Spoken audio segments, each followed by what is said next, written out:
Здравейте, вие сте с подкаста "Когато сърцето говори". Аз съм Магдалена Богданова. Днешният ми гост е един истински гений. Той е майстор-диригент, визионер. Създател е на хорове, фестивали, оркестри и е създател на Академия за човек.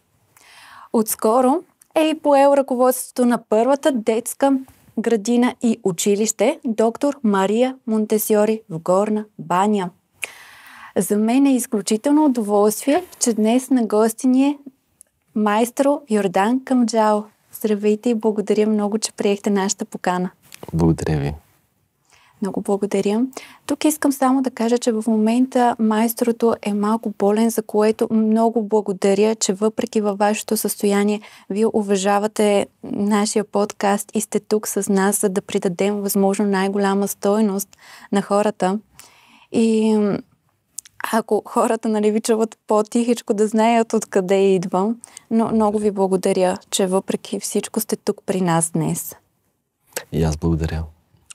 И искам да започнем с ръководството на детската градина и училището доктор Мария Монтесьори.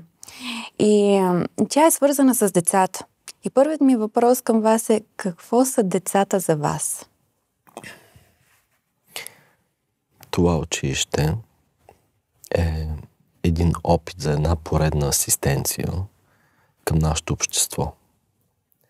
Нашето общество боледува, нашето общество е доста изгубено, доста депресирано. Продължават обаче да се раждат изключителни хора. На родителите им е много трудно. Да си родител в момента е абсолютно геройство. От тези деца в това училище съм виждал изумителни неща последните години. Директор на това училище е Майя Василева, която е диригент на хора на музикална лаборатория за човека, който създадохме заедно преди 10 години и 5 месеца. И там се случват чудеса. Много тия деца вече сме ги свели на най-големите сцени в България. Това не е училище по музика или по изкуство, но е доказано колко е важно това за цялостното симетрично развитие на човека, за невронни връзки между лявото и дясно полукълбо, като цяло за цялостното психическо и физическо развитие на човека. Аз отивам там, гмуркайки се в още едно предизвикателство, защото вие споменахте преди, че преди една година създадохме Академия за човека. Академия за човека от 13 до 103 години. И сега допълваме ултра важното липсващо звено от 3 до 13. Каква е липсата в образователната система до момента за тази възрастова група? Липсите са огромни, те са глобални. Аз не обвинявам никой учител и никое министерство и никоя система или програма. Кризата в образованието е частен случай на общата криза, на глобалната криза, на колкото и глупо да звучи, на ценности, на морал. Ние нямаме тротуари, тротуарите са счупени, здравеопазването е счупено. Политиката е счупена, спортът е счупен. Разбира се, и образованието е счупено. И въпреки това, там продължава да се раждат изумителни плодове. Излишно да припомняме какви изключителни постижения имаме в науката, в спорта, в изкуствата ежедневно. Минимум 365 отличия и медали на година. Ежедневно. Ако при тези кризисни условия България има този свой изключителен принос, какво ли би било, ако дори само с 10% асистираме или уважим, или обгрижим този процес повече? Вярвам, че предстоят невероятни времена. Вярвам, че предстои най-доброто. Аз изобщо не го вярвам, аз го знам.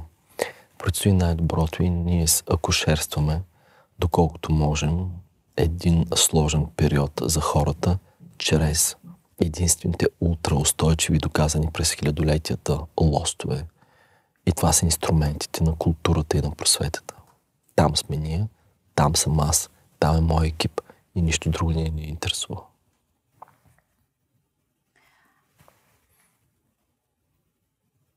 Знаете ли, познавам хора и деца, които учат в Монтесьори, точно в Горна Баня.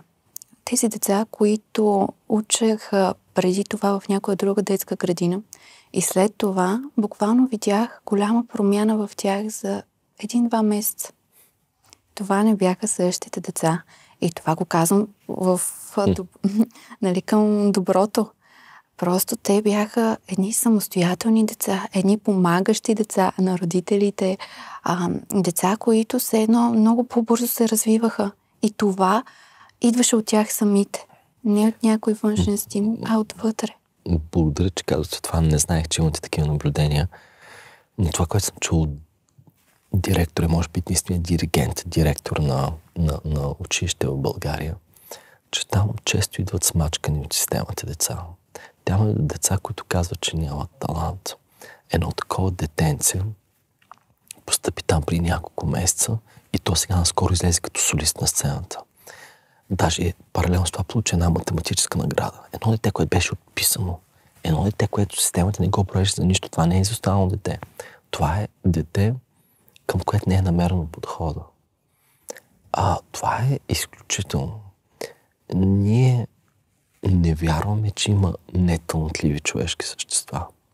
Ние не смятаме, че има небожествени като заложба деца и хора. Ние не смятаме, че някой трябва да получава бруталния, тежък, убийствен етикет на талантлив или неталантлив. И това ранно идентифициране на заложбите на талантите, респективно на това, дето отгоре е заложено в човека. Това е фундаментална, централна цел на всяка една педагогика, на всяко едно образование, на всяко едно семейство. Тук сега не говорим да имаме образовани хора, за да имаме едно здраво, богато, проспериращо общество. Изобщо не говорим за това нещо. Говорим за нещо много по-фундаментално. Че човека, който не се е докоснал до собствения си потенциал, той не може да бъде щастлив. Който не е щастлив, той по един естествен начин започва да се придвижва към една от всичките безбройни форми на депресивността. В тази депресия човек тръгва под опирателната с всевъзможни форми на зависимости. И оттам нататък този човек е вън от своя потенциал, вън от обществото, вън от своя принос. Та нещастният човек, той не може да бъде донор в хубавия смисъл на нашето прекрасно, все пак бедстващо общество. Така че пътя към творчеството, пътя към щастието, пътя към здравето, пътя към потенциала е един и същ път. Той тръгва от детството. Да, там трябва да бъде извършена една огромна работа, както поливаме, засяваме и ние семеца, после ги поливаме. И после виждаме едни прекрасни плодове, когато човек стане на 15, на 25, на 35 или на 105 години. Ние трябва да посаждаме и да поливаме. И в моята дейност до сега трябва да призная, ние преди 15 години създадохме фундация за подпомагане на таланти. Това знаете сигурно. 15 години се занимаваме с потенциала на човека. Създадохме преди 10 години хор, преди 8 години оркестър, първи фестивал, втори фестивал. Но извън моя личен фокус на работа остана тази група. А от нея в най-мощна степен ще зависи бъдещето на обществото. И това не са някакви приказки. Те не могат да станат без истински учители. И без наистина отговорни родители. Вижте, аз самия съм родител, но аз не съм най-добрият родител. Нито съм най-отговорен родител. Аз съм безобразно заета. Но се надявам след години моите деца да бъдат също толкова заети. Също толкова безобразно заети и да работят за нещо много повече отвъд тяхното семейство. Защото ако моето семейство е щастливо, моите деца са изучени, а другите деца, на които съм може да съдействам, са в продължение на прахосване на собствения си потенциал, аз няма как да бъда щастлив човек. Да си мисля, че съм бил обществено полезен, защото съм обгрижил едни мои деца. Това го виждам по-скоро като едно разширение на егоизма. Мен ме интересуват всички хора, всички деца, всички народи, всички общества, всички религии, всички етноси. Това, което исках да кажа е, че там, точно в това време, може и трябва да се посъди върхово уважение към учителите. Това нещо го е имало в 19 век в България. България прави огромен просветен бум. Знаем по време на българското възраждане. При нас на първо място са учителите. В момента, в който детето се научи да уважава учителя си, то ще уважава и близките си, и портиера, и чистача, и всички по улиците. Нашите часове започват и завършват с нещо, което аз видях в Япония, в Сингапур, в изключително напреднали общества и образователни системи. Часът започва така: госпожо Иванова, благодарим ви, че ни учите. И че се завършва по същия начин. Стават децата: госпожо Иванова, благодарим ви, че ни учите. И така всеки част. Аз съм благодарен, че ме учат. Аз уважавам учителя си. Защото от моя учител в училище, който аз виждам много по-често и много повече часове прекарвам с него, отколкото са моите родители, от него ще зависи моето бъдеще в огромна степен, моя идеал, моята професия, моята среда, моите партньори, моето отношение към света. Мисля, че е абсолютно фундаментално учителя да бъде върнат на мястото, което заслужава. И при нас не е позволено никой родител да не се прави на по-важен от учителите. Ако родителите не уважават учителите, детето също няма шанс да ги уважава.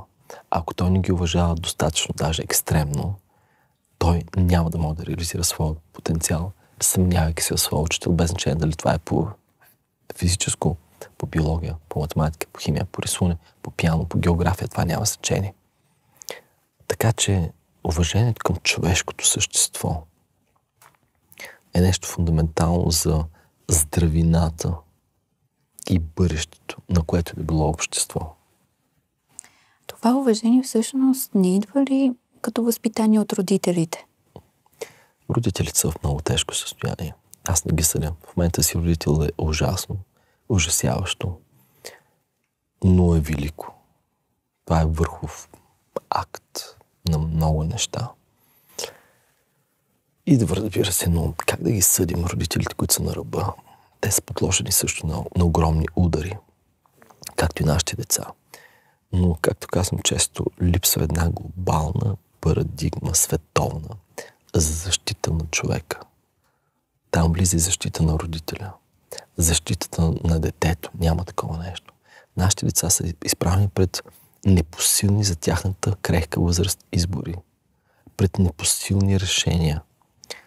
Те са в менгемето на едно предлагане, което е абсолютно заплашително. По отношение на това какво ядат, какво пият, какво пушат, какво гледат, какви телефони имат, какво виждат по тротуарите от възрастните около тях. Координатна система, компас, да бъде поседен вътре в човека, максимално рано, е нещо фундаментално. И пак ще кажа, нас не ни интересуват оценките по география, математика, биология, литература, музика. Не. Ме интересува едно мощно общество. Ме интересуват едни силни хора. Интересуваме едни деца с ценностна система. Даже детето се върне вкъщи и да каже: майко, за това нещо не си права. Татко, тук грешиш.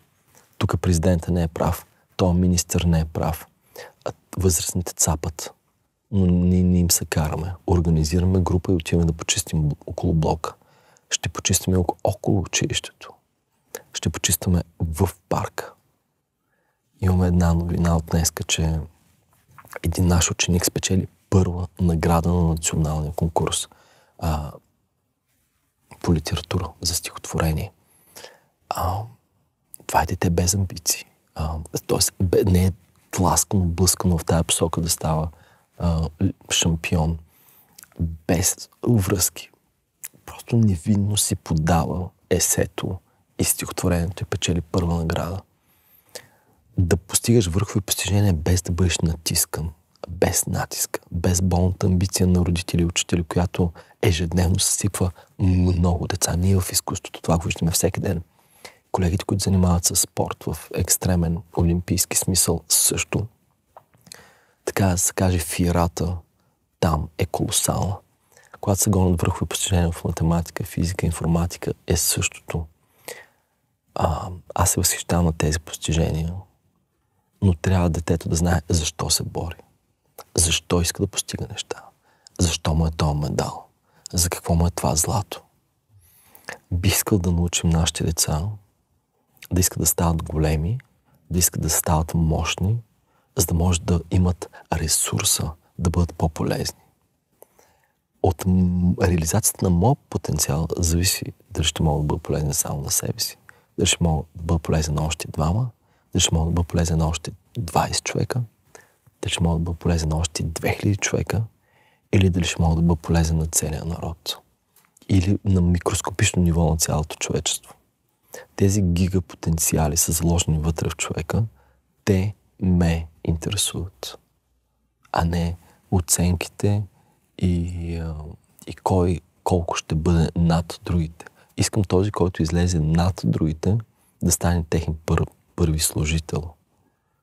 Който е най-голям, той трябва да служи най-много. Който е най-богат, той трябва да дава най-много. Който е най-умен, той трябва да дава най-много от своята мисъл. Който е най-силен, той ще носи най-много. Който готви най-добре, той ще готви. Няма неспособни. Централна задача на учителите, родителите, на образователната система да локализира огромните заложби вътре в човека. Тия хора, които ги виждаме отчаяни по улиците, тия хора, които ги виждаме дрогирани, тия хора, които ги виждаме в апатия и депресия, те са хората, които не са заподозряли огромните съкровища, диамантини мини, които се намират вътре в тях. Как човек вече на зряла възраст може да намери своя потенциал?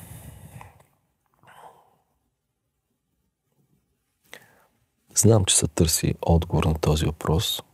Универсален отговор не може да се даде, но аз бих казал, че ако човек истински обича хората, ако човек истински обича животните, или ако истински обича природата, или ако истински обича децата, или ако истински обича собствените си деца, или ако истински иска парковите и градинките да са по-чисти, по-цветни и по-ухаещи, той ще намери път да допринесе за тях.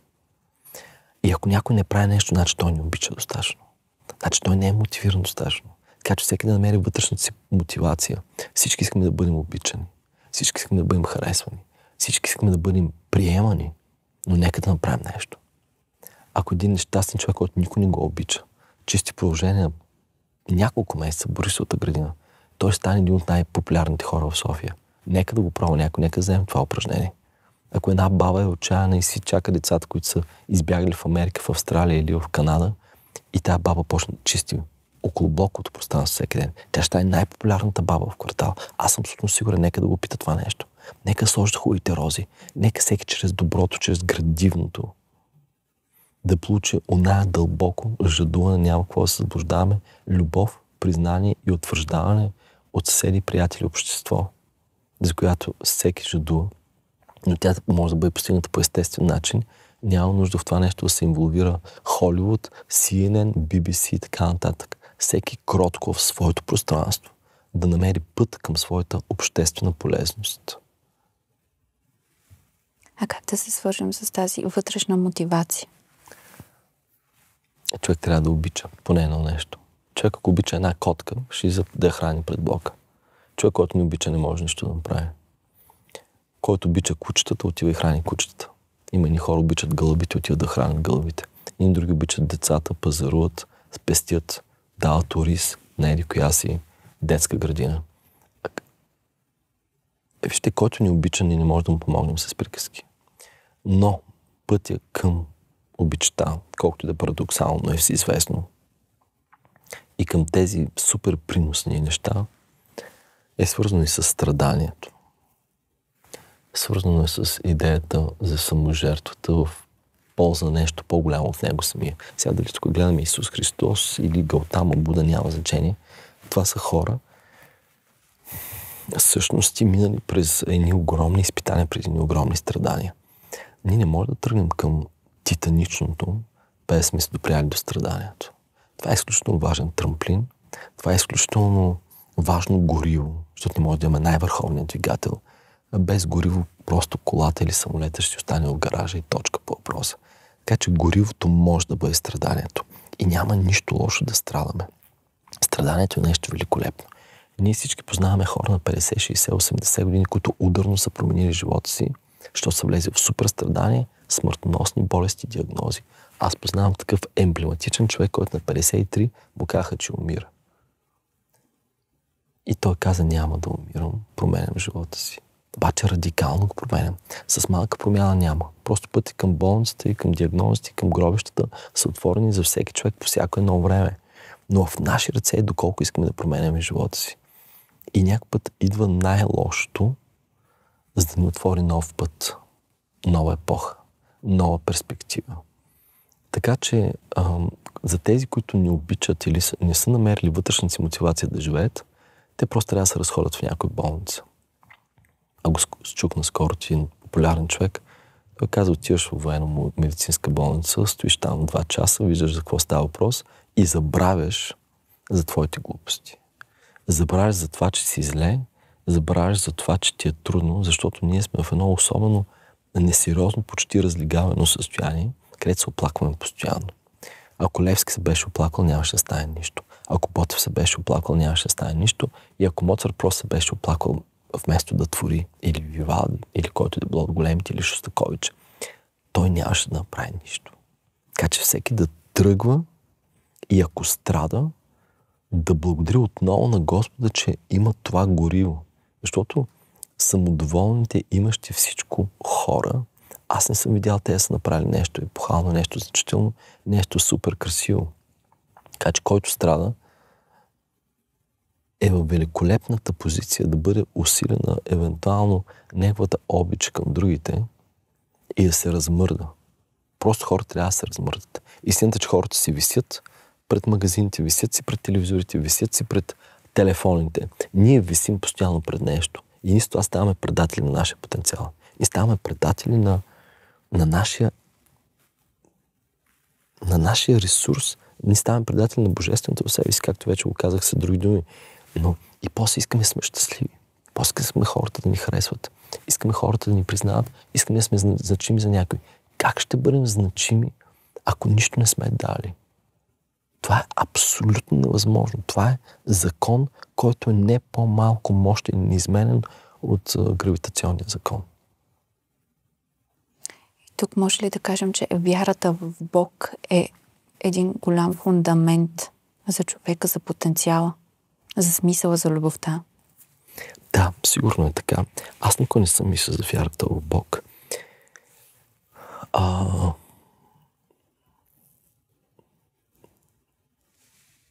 Както тук виждам чаши, маса. Аз не вярвам в тях. Аз ги виждам и аз ги знам.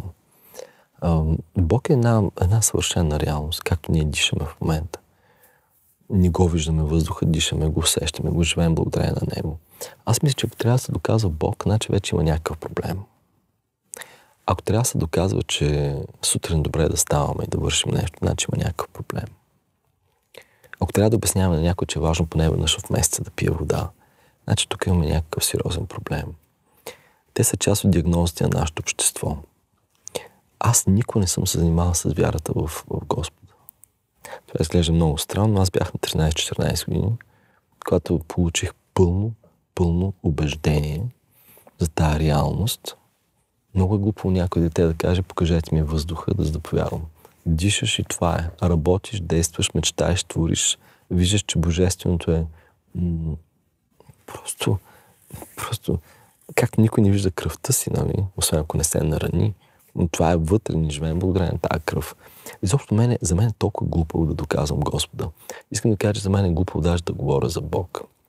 Защото ние говорим за нещо, когато обикновено има проблем. За свобода се говори, когато има робство. За храна се говори, когато има глад. За любов се говори обикновено, когато имаме недостиг. Ако цялото общество, тук 7-8-9 милиарда, вярваха в Бог и нямаха никакво съмнение, никой нямаше да говори за Бог, както рибите не говорят за океана. Той просто е. Да. А да питам, какво е любовта? Няколко пъти говорихме за любовта. Казахте, че мотивацията на човек идва всъщност от любовта, която е в сърцето. Сега пак ще има хора, които ще мислят, че искам да кажа нещо ексцентрично, че нарочно нищо не казвам. Но повярвайте ми, това е темата, на която аз наистина спирам да говоря, достигайки собствената си граница. И вътрешна, и външна, и вербална, и езикова. За любовта, какво да кажа за любовта? Направо не знам. С това е все едно да попитаме една малка рибка в някоя река за параметрите на океана. Аз наистина нищо не разбирам това нещо, но знам, че има нещо гигантско, нещо титанично, което в великолепния смисъл управлява нашия живот. И се надявам след време да науча повече, но аз съм в един много малък воден басейн и съм чувал за океана и съм безумно щастлив, че знам за океана. А може ли да го достигнем? Да, ще стигнем 100%. Това е неизбежно. Искаме или не искаме. Великото е, че съществените неща се случват извън нас. Ние не можем да извършим никакво чудо и никакво спасение. Това е много тежък въпрос, но аз не вярвам в свободната воля. Знам, че това сега ще иска тълкование. Някои ще го разберат, други няма да го разберат, но мене свободната воля не ме интересува. Това е сега рибата да каже, отутре почвам да летя, отутре отивам на Марс. Това са глупости. Ние сме там, където сме. И нашата задача е да вадим максималния потенциал в и за пространството, в което се намираме. Това е моето категорично разбиране. Затова работя с всички мои културно-просветни инструменти, които сме създали. Аз това го наричам един концептуален културно-просветен фронт. И неговото разширение е моята цел. Не ми е никаква мечта. Това е нещо, по което аз работя всеки ден. Аз също нямам мечти. Аз тръгвам в една посока и ако имам съдействието от времето и от пространството, от видимото и невидимото време и пространство, то се случва. Но след едни свръхусилия и не мисля, че нещо съществено може да стане без жертва. Сега ни казваме тук Исус Христос колко е голям, как е възкръснал. Но всичко има една изумителна цена. И тази цена ще бъде право пропорционална на онова, което искаме да изработим, за да може да го подарим на хората. Но това е лукс, това е шанс, това е привилегия, това е една сладка цена, това е една сладка болка, това е едно сладко ограничение. И нямам търпение да се ограничавам все повече за все повече плодове в полза на все повече хора, непознати хора. Аз искам да помагам на непознати. Не да помагам, това звучи арогантно. Но вие ми разбирате какво искам да кажа. Абсолютно. Всеки човек ли има талант? Разбира се. Разбира се. А за хората, които не са си открили таланта и не вярват в себе си? Или да отидат в някоя болница, където много хората истински страдат. И да видят в какъв ад живеят хората и започнат да благодарят на Господа, че има 2 ръце, 2 крака, глава, повече от хляб и малко масло, примерно, на ден. Да започнат да видят малкото, което е огромно и недостижимо за едни други хора. Нека този, който има крака, да отиде при хора, които нямат крака. Нека този, който има по-малко от 1000 лева, да отиде при някой, който има по-малко от 500 лева. Нека този, който има 500 лева, да отиде при някой, който има по-малко от 200. Нека обаче никой да не се примирява с това, започне ежедневно да работи за тази промяна. По отношение на талантите, таланта е безмислен, ако няма да бъде сложен в служба. Така че ако някой иска да служи, той моментално ще намери таланта си. За какво не е талант, където да експонираме нашето его, да експонираме разширението на нашето лично пространство, било то чрез нашата работа, чрез нашето семейство, чрез нашия род, нашия град, нашата държава, нашия континент и другите континенти не ни интересуват. Това е просто експанзия, според мен, на усещане за притежание и на его. Сега, това, което може да се прави, и това, което ние го въвеждаме в нашето училище, като казвам нашето, това не е ново училище, това е едно от най-старите и успешни частни училища в България. Това в Горна баня, което е под наем в Националния учебен комплекс по култура, италиански лицей. Там въвеждаме нещо, което дава достъп на абсолютно всички деца от всички групи и класове, безвъзмездно да се докоснат до всичко, което се предлага като паралелни занимания. Математика, шах, плуване, пиано, танци, народни танци, литература, бални танци има и така нататък. Да може максимално бързо да се докоснат до всичко. Балет, каквото искат, роботика. А не майката или бащата ги записват на балет и си губят една година времето. Те изобщо не стават за това нещо. Или ги записват на математика и те за там нищо не стават, а детето може да е гениално в нещо друго. Максимално бързо запознаване, максимално бързо идентифициране и комуникиране и беседване с родителите за локализирането на същинските заложби на детето и там да започне наистина да се работи. Не да се работи по това, което е слабо. Както се прави, да се работи по това, което е силно. Ако тук си силен, точно там наливаме, а не да уеднаквим на всичко, да имаме добър 4. Не, това не ни интересува. Искам един човек, който си влезе в потенциала, да се лезе в силата, да бъде усмихнат от това, което прави и да бъде за образец. Аз не мисля, че има нужда великия професор Минко Балкански, който обожавам съдочно, въпреки че не съм го виждал, че той е имал нужда да става виртуозен тенисист или че Григор Димитров трябва да е изключителен математик или физик. Това просто няма нужда. И мисля, че тези неща са важни, за да може детето да отиде там, но както говорихме, отиването там е пътя към неговото щастие. Пътя към неговото щастие е пътя към по-голямо здраве в обществото. И всеки един щастлив да заразява по още 10. И всеки от тия 10 заразените да заразява по още 10. И така ставаме 1, 100, 1000, 10 000, 100 000, 1 милион в тая прогресия. Но за това трябва много силна, кохерентна работа. Обединение. Вяра. Родителите да повярват в това нещо, да пуснат децата си. Ами родителите, те, ако не пречат, в някои случаи, ако родителите не пречат, това вече е нещо изключително и също да не се сърдят родителите, въпреки че те си го знаят по-добре от всички. Аз самия съм родител и го знам това нещо от първо лице. Родителите често са най-големите врагове на собствените деца. Това е много тежко. Истина, знаят ги всички психолози, всички психиатри ги знаят тези неща и повечето педагози знаят това нещо.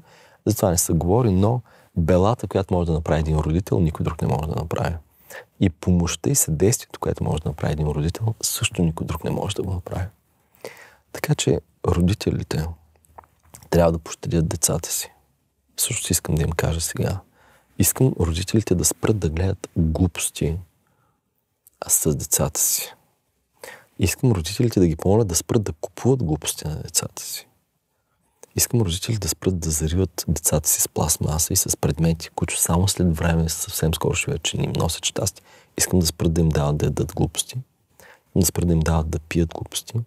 Искам да спрат да говорят глупости пред децата си, да не попиват децата си от тях тия глупости. Искам да помоля родителите си да спрат да си хвърлят боклуците.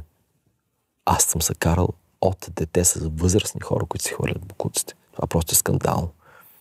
Искам да ги помоля да спрат да пушат и да правят своите други подобни отвратителни навици в присъствието на децата си.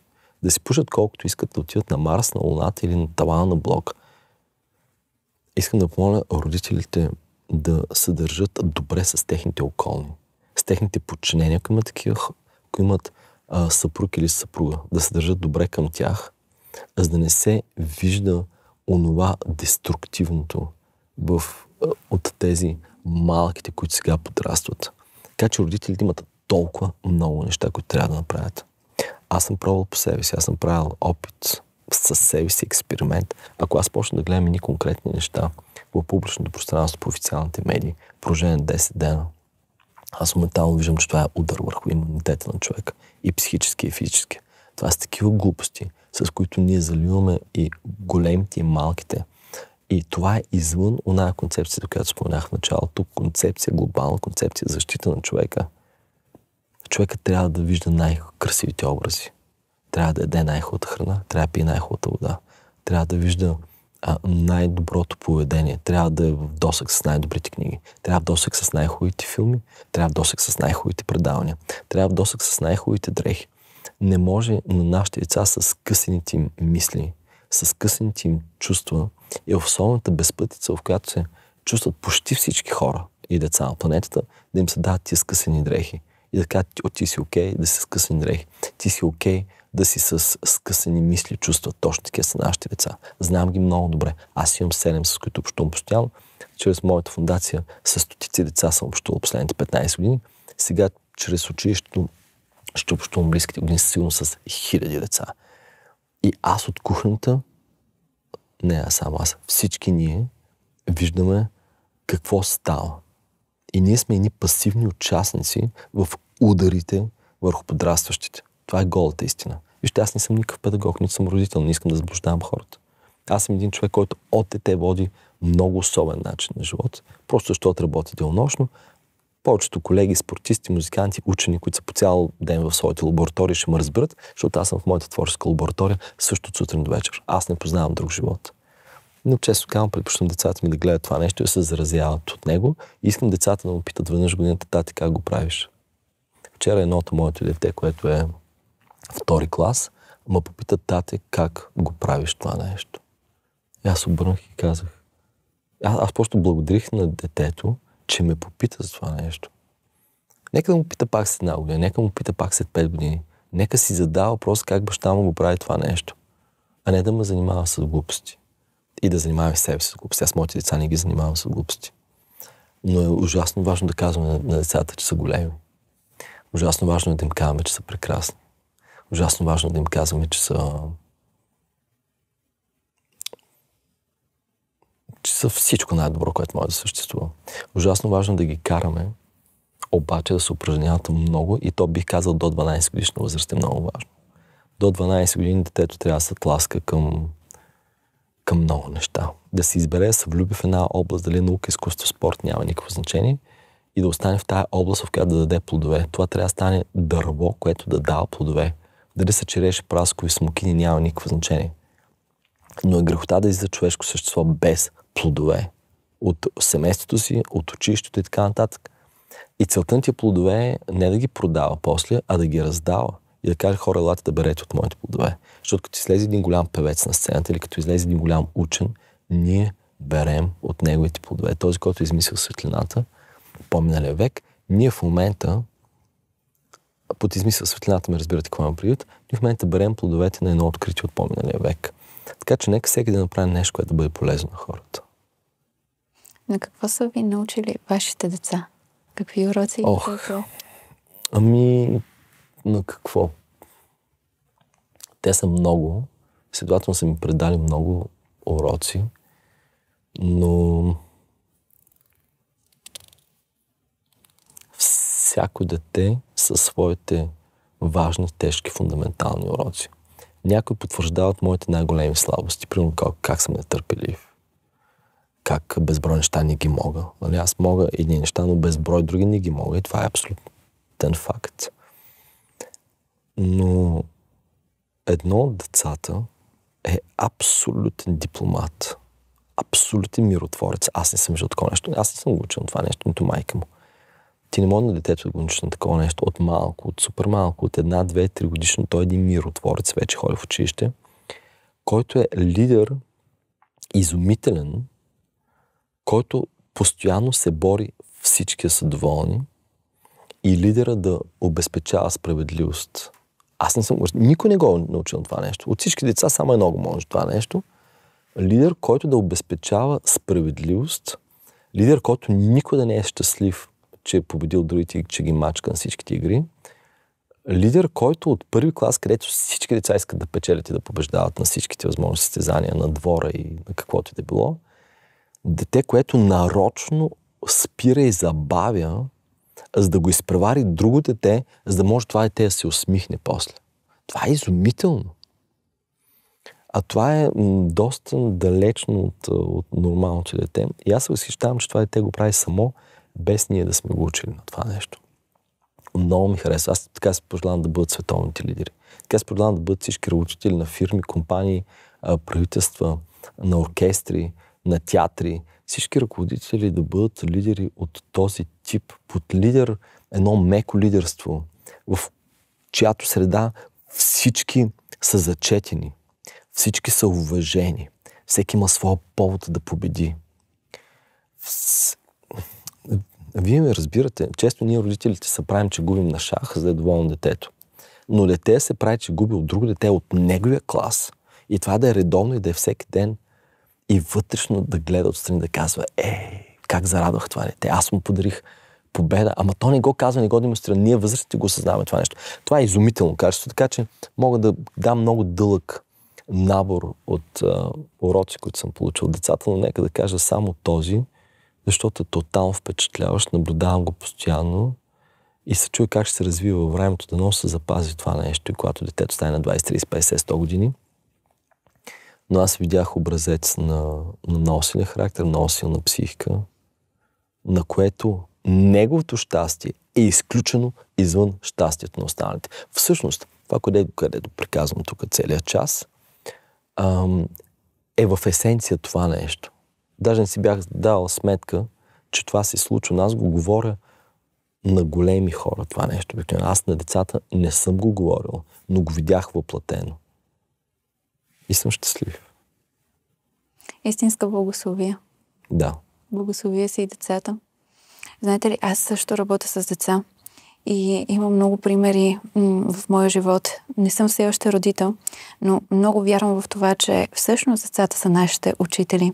И много пъти просто седа и ги наблюдавам. И има какво да научим само наблюдавайки ги. Да заведеш едно дете в гората, в парка. То може да стои на едно място, буквално 1 час да разглежда всяко листо, дръвчетата, клонките, да забави и да види сътворението такова каквото е. И много пъти ние сме изгубили това в нас самите. И много вярвам в това, че всъщност децата ни показват пътя и къде да се върнем, какво сме забравили, изгубили. И вие, както казахте, за потенциала да го откриваме в тях в ранна детска възраст, не да им режем крилата, не да ги пълним с излишна, ненужна, токсична информация, а всъщност с правилното или да ги оставим и просто да наблюдаваме и да се учим от тях, от това, което е в тях, тази искреност, тази доброта, тази любов и виждане на сътворението такова, каквото е. Така че децата са нашите учители. И аз много вярвам, че от тук нататък е не толкова да се обръщаме назад към миналото, към корените. Да, корена е там, той стои, той винаги ще бъде, нашия корен. Да го почитаме, но да се обърнем към плодовете, които всъщност са нашите деца. И какво правим за тях, защото, както вие казвате, ние сме примера. Да. Сега, знам, че в България има много изключителни хора и практики, и учители, и училища. И аз не искам да фаворизирам нищо по никакъв начин. Но ако някой има нужда от подкрепа от истински педагози, в истински подкрепаща среда, и ще ми се наложи да се извиня на хората, че ние сме абсолютно сами, без никаква държава, без никакви фондове, че нашата културно-просветна дейност, съжалявам, че все още не е безвъзмездна за целия народ. Но се надявам след няколко години да сме опозиция, да може да предложим всичко това безвъзмездно. Всички наши концерти, всички наши събития, всички наши образователни програми. Който може в момента си го позволи, казвам най-деликатно и отговорно, че благородно му завиждам, че ще бъде в една среда, в която не знам как правят тези учители, които са подбрани и работили вече от 15 години с Майя Василева, с нашия диригент, който е там.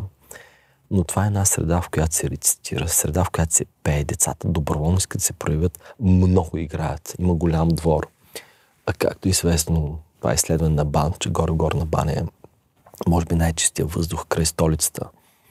с всички тия специални извънкласни форми в областта на науката, изкуството, спорта, тази интердисциплинарност, която сложихме преди една година в Академия за човек, по един много естествен начин прилива на там. Ментори, водещи в областта на науката, изкуството, спорта, ще бъдат гости, ще се срещат с нашите деца. Разбира се, учи се всичко паралелно по програмата на МОН, но към това нещо се добавят и допълнителни неща и отношения, които държавата не е виновна, тя нито може да ги поиска, нито може да ги задължи, но има хора, които могат да дадат това нещо, когато детето се усеща обичано. То отваря свои потенциали, допълнителни, по най-спонтанен начин. То не казва, аз днес си отварям потенциал. Това е както едно цвете се отваря. Просто идва слънцето, идват съответните условия, влага, топлина и просто цветето започва да се отваря. Тук няма програма, няма план, няма насилие, няма нещо вън от естественото и всички големи педагози, разбира се, ги знаят тези неща. И там се намира същевременно най-големия детски училищен хор в България. 140 деца от частното училище, от лицея, които творят заедно. Тази година мога да кажа една новина. Поканихме да създам нов фестивал Долината на розата. Дъма сцена. И там ще има също специално събитие, на което ще участват подбрани деца от този най-голям детски хор. Те носят невероятна енергия със себе си.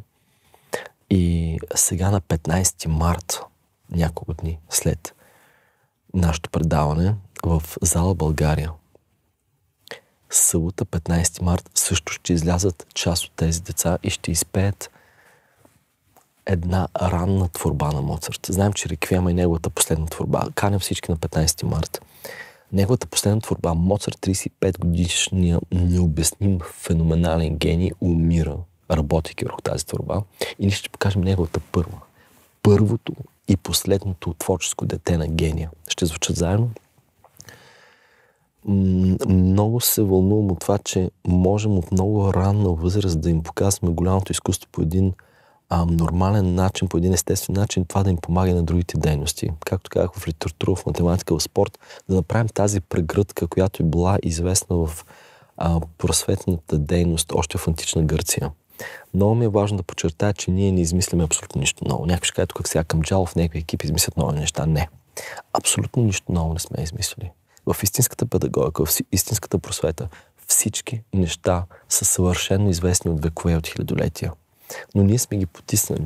Може би това са добре забравени стари неща, може би са неудобни на системата, може би са неудобни за управление.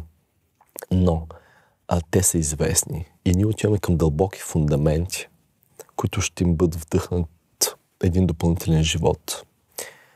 Ние не сме откриватели. Ние сме почитатели и поклонници на дълбоко изпитани практики и ценности в науката, изкуството и спорта от векове.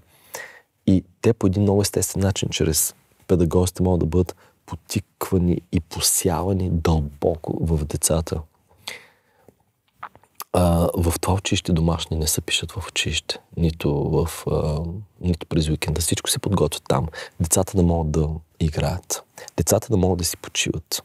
Сега ние с децата някой път се пишат домашни до 10 часа вечерта. Там няма такова нещо. Казвам, защото аз месеци и години наред се запознавах с тези деца и с тези учители. Преди да се съглася на тази изключително нова и мащабна, сериозна и сложна стъпка за мене. Но детето трябва да има времето за своя растеж. Не може да дърпаме тревата, за да порасне или дърпаме черешите, за да порасне по-бързо. Не. Има неща, които не трябва да се пипат. Само се гледат, само се поливат, само се дават катализатори, създават се условия. Черешите ще дойдат. Плодовете ще дойдат. Без дърпане и без насилие. Правилните условия ще дадат най-великолепните плодове. Изумен съм, че такъв екип съществува. Наистина съм изумен, защото аз мислих, че както навсякъде ще трябва половината хора да бъдат махнати и да се назначават нови хора. Не. Казаха, имаме съвършен екип маестро, елате да надграждаме.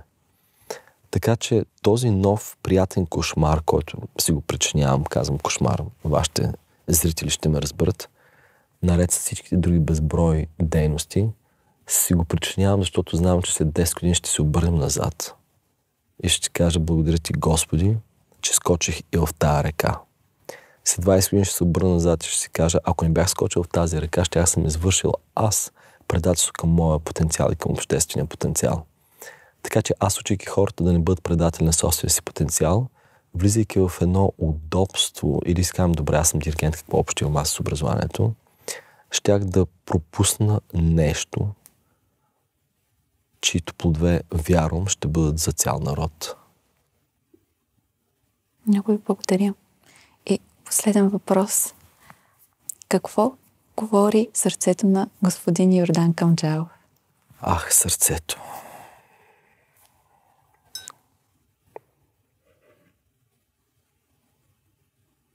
Сърцето. Това е много сложен въпрос. Моето сърце, моята мисъл и моето тяло, цялата моята инсталация се движат в абсолютно една и съща посока. Синхронизирал съм се. Нямам никакви съмнения. Вярвам, че човек може да бъде като един лазерен лъч, като един троен лазер. Едно кохериране между мисли, чувства и действия. Едно от тия трите, ако излезе от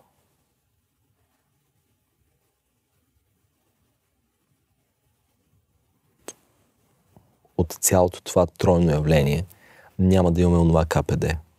Ние знаем каква е разликата между разсеяната и кохерентната светлина.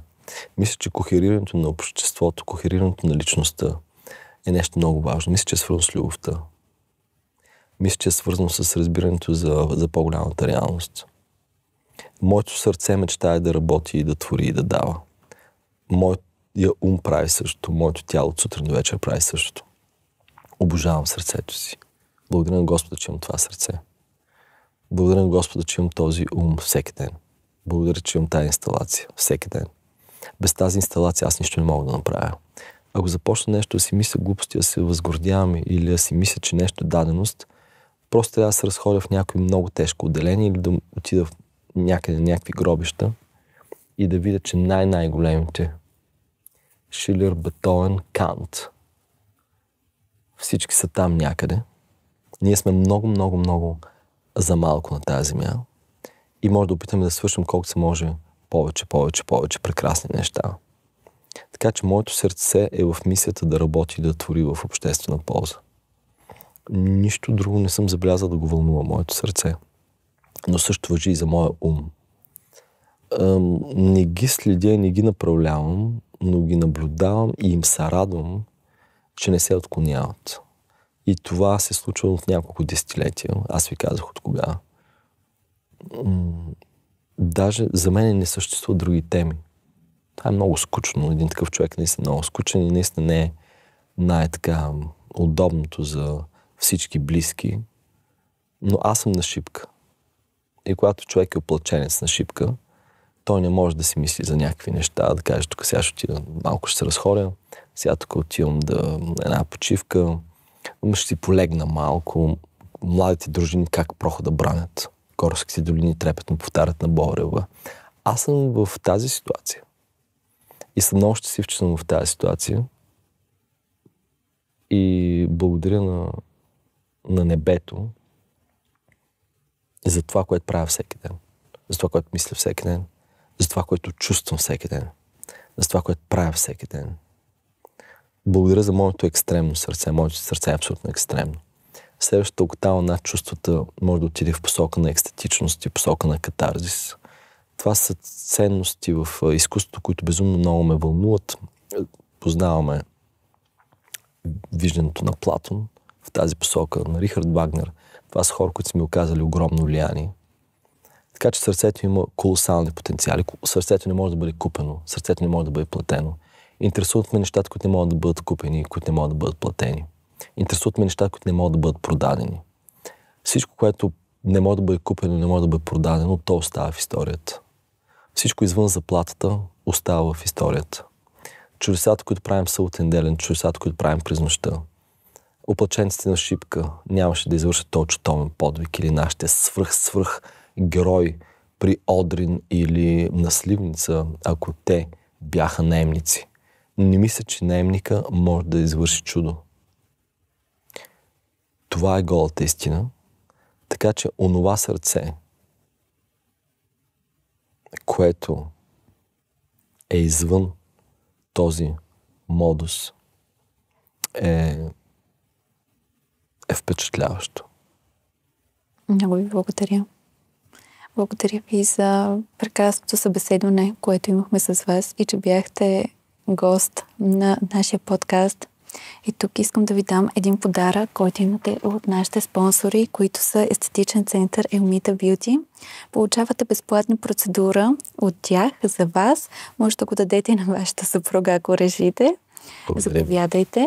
Специално за вас. И също така има допълнителен подарък, който ще ви го дадем малко по-натам от Fine Graph Art. Творците на Fine Graph Art. Имате специално подарък от тях, техни принтове, които ще ви доставим. Много благодаря. Сочен от вас адрес. Много ви благодаря за стойностната информация. И още веднъж да кажем, че на 15 март имате Реквием на Моцарт. Да, това е последната творба на Моцарт. Както казахме, концертът ще бъде изпълнен 2 пъти. Това е меса, богослужение, Реквием. Местата за 6 часа свършиха. Има извънреден Реквием, извънредно представяне в 8 часа. Не знам дали все още има места, който може нека се заинтересува. Това е потресаващо, това е велико, това е докосващо, това остава дълбоки следи, които няма да могат или няма места да заповядат на всичко друго прекрасно, което предстои през този сезон. Благодаря ви много. Към нашите зрители да се обърна, че ще получите практика подарък, която е от господин майстор Йордан Камджал в нашия Patreon. Напомням ви, че чрез Patreon ние така успяваме да създаваме все повече стойностно съдържание за вас. Ако искате да ни подкрепите, да работим заедно, да бъдете наши спонсори, да партнираме, можете да ни пишете на лично съобщение. И тук да ви приветствам за всички дами, които искат да се свържат със своята женска енергия, да заживеят в синхрон с вашата цикличност. Очакваме ви в програмата за жени, която имаме с Александра, цикли и ритми. Пишете ни на лично съобщение. И не забравяйте, че когато сърцето говори, и боговете мълчат.